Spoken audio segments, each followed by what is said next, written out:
Hello friends, welcome my YouTube channel में आप सबका स्वागत है। फिर से हम नई वीडियो के साथ आ चुके हैं, अपडेट वीडियो के साथ आ चुके हैं। आज की जो हमारी वीडियो होगी बहुत ही इंटरेस्टिंग और शानदार अपडेट के बारे में जो जानकारी है वो आप सभी को मैं यहाँ पर देने वाला हूँ। जैसे कि आप सभी को पता है, मेरे पास काफ़ी कंटेंट कमेंट कर रहे थे, सर जो यूपीसीएचओ की जो डॉक्यूमेंट्स लिस्ट है वो हमें एक बार बता दीजिए कि जो यूपीसीएचओ के अंदर कौन कौन से डॉक्यूमेंट्स चाहिए, कितने डॉक्यूमेंट्स चाहिए। तो वो सारी चीज़ों के बारे में यहाँ पर जो मैं डिस्कस है वो आप सभी को बताने वाला हूँ। टोटल आपके कितने यहाँ पर जो डॉक्यूमेंट्स हैं उनकी आवश्यकता पड़ने वाली है। लगभग सभी डॉक्यूमेंट्स आपको यहाँ पर क्लियरली मैं बता दूंगा। एक जो सबसे बड़ा क्वेश्चन आ रहा था बॉन्ड के बारे में, उसके बारे में डिस्कस करेंगे। साथ ही साथ आपका एक मेडिकल फिटनेस, उसके बारे में भी यहाँ पर हम चर्चा है वो करने वाले हैं। ठीक है, तो जो डॉक्यूमेंट्स हैं उनके बारे में कंप्लीटली जानकारी है वो आप सभी को मैं यहाँ पर देने वाला हूँ। तो देख लीजिएगा, यूपीसीएचओ डॉक्यूमेंट्स लिस्ट के बारे में यहाँ पर चर्चा करेंगे, यानी कि डीवी के टाइम जो लिस्ट की आवश्यकता होती है उसके बारे में हम यहाँ पर चर्चा करने वाले हैं। तो सबसे पहले चीज़ बता दूँ आपको कि एप्लीकेशन फॉर्म का आपको क्या करना है, प्रिंट आउट। ये सबसे बड़ा इंपॉर्टेंट है कि आपको एप्लीकेशन फॉर्म का प्रिंट आउट आप ज़रूर रखना, क्योंकि एप्लीकेशन फॉर्म का प्रिंट आउट जो जिस टाइम आप डीवी करवाओगे उस टाइम आपका वहाँ पर मांगा जाएगा। तो सबसे पहली चीज़ एप्लीकेशन फॉर्म का प्रिंट आउट, उसके बाद आपकी 10th की मार्कशीट, उसके बाद में आपकी 12th की मार्कशीट। ठीक है, 10th और 12th दोनों की मार्कशीट हो गई। उसके बाद में आपका आधार कार्ड, यानी कि आपको आधार कार्ड लेके जाना है। उसके बाद में नर्सिंग की मार्कशीट, यानी कि जैसे जिन्होंने पोस्ट बीएससी की है तो उनकी 2 साल की मार्कशीट हो गई, जिन्होंने बीएससी नर्सिंग की है उनकी यहाँ पर 4 साल की मार्कशीट हो गई। ठीक है, उसके बाद में प्रोविजनल या डिग्री, यानी कि जिन कैंडिडेटों की डिग्री आ चुकी है उन कैंडिडेटों की डिग्री, या फिर जिन कैंडिडेटों की डिग्री नहीं आई है उनका प्रोविजनल आ चुका है तो वो अपना प्रोविजनल है वो आप ज़रूर साथ लेके जाएँ।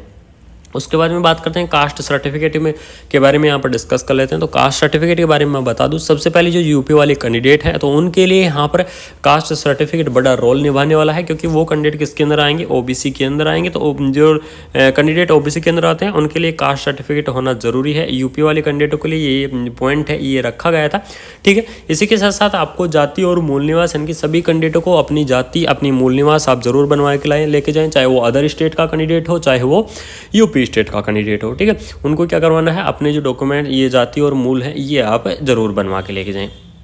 उसके बाद में बात करते हैं करेक्टर सर्टिफिकेट के बारे में, यहाँ पर डिस्कस कर लेते हैं। तो करेक्टर सर्टिफिकेट भी आपको क्या करना है, बनवाना है अपना, और करेक्टर सर्टिफिकेट आपको बिल्कुल बनवा के लेके जाना। डीवी के टाइम हो सकता है मांग ले, लेकिन एक चीज़ मैं बता दूं, करेक्टर सर्टिफिकेट का यहाँ पर इंपॉर्टेंट रोल नहीं होता है डीवी के अंदर, लेकिन फिर भी अगर आपके पास है तो आप लेके जा सकते हैं। उसके बाद में नेक्स्ट बात करते हैं CCHN सर्टिफिकेट। ये आपके पास बड़ी इंपॉर्टेंट चीज़, यानी कि डीवी का सबसे महत्वपूर्ण ये जो आपका डॉक्यूमेंट्स है ये होने वाला है CCHN सर्टिफिकेट। ठीक है, तो CCHN सर्टिफिकेट आप अपने फॉर्मेट के हिसाब से बनवाएं, जो फॉर्मेट आपको यूपीसीएचओ के द्वारा दिया गया है या यूपी NHM के द्वारा जो आपको फॉर्मेट दिया गया है उस फॉर्मेट के हिसाब से आप इसे तैयार करवाएं। अगर किसी को नहीं पता है कि क्या फॉर्मेट है तो मैंने डिटेल वीडियो बना रखी है किसके बारे में, CCHN फॉर्मेट के बारे में मैंने डिटेल वीडियो आपको पहले ही प्रोवाइड करा दी है, जाके वो देख सकते हैं और अपना जो CCHN है उसको आप चेक करें। उसके बाद में देख लीजिएगा CCHN कोर्स कंप्लीट सर्टिफिकेट, यानी कि CCHN का कंप्लीट कोर्स सर्टिफिकेट भी आपका होना चाहिए, और CCHN notification by the university. ये जो तीनों आपके जो डॉक्यूमेंट्स रहेंगे ये बड़ा इंपॉर्टेंट रोल निभाने वाले हैं। यहाँ पर बहुत ही इंपॉर्टेंट आपके डॉक्यूमेंट्स हैं, ये माने गए हैं। ठीक है, तो इसके अंदर क्या करना है आपको, CCHN certificate, CCHN course completeness certificate और CCHN नोटिफिकेशन, ये तीनों चीज़ें आपको यहाँ पर बिल्कुल जरूरी रखनी है। उसके बाद में रजिस्ट्रेशन स्लिप की आपको अभी आवश्यकता नहीं है, यहाँ पर डॉक्यूमेंट्स के अंदर कोई रजिस्ट्रेशन स्लिप नहीं दिया गया। लेकिन जो सबसे बड़ा इंपॉर्टेंट चीज़ बता दूं, जितनी भी मैंने आपको ये चीज़ें बताई हैं इन सभी की फोटोकॉपी आप जरूर लेके जाएं।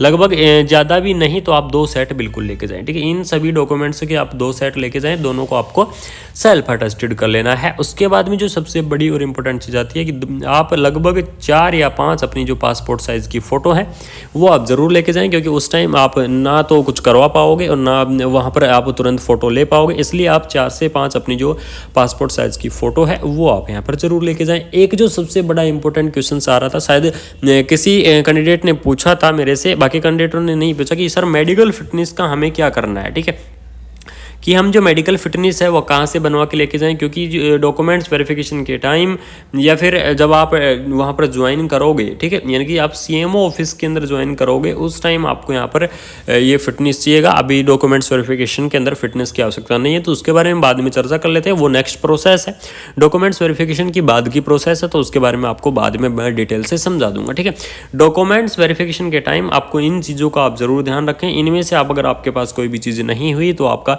डीवी है वो आपका अधूरा रह सकता है। तो अभी आपको क्या करना है, सिर्फ यहाँ पर ये ही डॉक्यूमेंट्स आपके लेके जाने हैं, ठीक है। कंप्लीटली लगभग 13 या 14 आपके डॉक्यूमेंट्स हैं, इनके सभी के आपको 2-2 सेट लेके जाने हैं, ठीक है। क्योंकि उस टाइम कोई भी फोटोकॉपी नहीं करा पाएगा, तो इसलिए आप क्या करें, अपने 2 सेट पहले ही बनवा के तैयार रखें। अब जो एक सबसे बड़ा क्वेश्चन आ रहा था, सर नोटिफिकेशन नहीं आया है हमारे पास, तो हमें कैसे पता चलेगा, ना कोई ईमेल आई है। तो मैं आप सभी को बता दूं, अभी फॉर्म एप्लीकेशन फॉर्म की जो ईमेल वगैरह है वो यहाँ नहीं दी है, जहाँ तक मुझे सुनने में आ रहा है। हो सकता है नाइट से स्टार्ट हो जाए, या हो सकता है थोड़ा देर कर दे, तो वो अपडेट मैं आपको बता दूंगा। जैसे ही अपडेट आती है कि CCHO का जो नोटिफिकेशन है वो स्टार्ट हो चुका है कि आपका जो एप्लीकेशन डीवी है वो आपकी कब होगी, तो मेरे पास कैंडिडेटों का सूचना मिली ही जाती है कि मेल आया है या नहीं आया। तो जैसे ही अगर कोई न्यू अपडेट आती है कि अगर कोई मेल आता है किसी भी कैंडिडेट के पास, तो आप सभी को मैं यहाँ पर ज़रूर सूचना करूँगा कि आओ अपनी मेल ज़रूर चेक करें, क्योंकि थोड़ा सा वेट करिए। आप सभी के लिए मैं रेगुलरली तैयार हूँ, रेगुलरली तत्पर हूँ। ये चैनल के माध्यम से आपको रेगुलरली अपडेट मिलती रहेंगी CHO से रिलेटेड, और आप सभी के भविष्य के लिए हम बिल्कुल चिंतित रहेंगे, और आपका पूरा हम यहाँ पर साथ देने वाले हैं, और रेगुलरली मैं यहाँ पर आपको अपडेट देता रहूँगा UPCHO से रिलेटेड, ठीक है। जैसे ही आप डॉक्यूमेंट्स वेरिफिकेशन करा लोगे, उसके बाद की भी कुछ प्रोसेस हैं, उनके बारे में भी मैं आपको वीडियो के माध्यम से आपको बिल्कुल चर्चा करूंगा। स्टेप बाय स्टेप आपको सारी चीज़ों के बारे में यहाँ पर डिस्कस करूंगा। तो फिर प्रेजेंट में जो डॉक्यूमेंट्स वेरिफिकेशन के लिए जो डॉक्यूमेंट्स थे, वो डॉक्यूमेंट्स मैंने आपको बता दिए हैं एक एक करके। अगर फिर भी किसी कैंडिडेट को कोई डाउट है तो कमेंट बॉक्स में ज़रूर बता दें। साथ ही साथ टेलीग्राम या चैनल से या फिर व्हाट्सअप ग्रुप से जुड़ जाइए, वहाँ जाके आप अपना डाउट है क्लियर कर सकते हैं। तो थैंक यू सो मच। जय हिंद, जय भारत।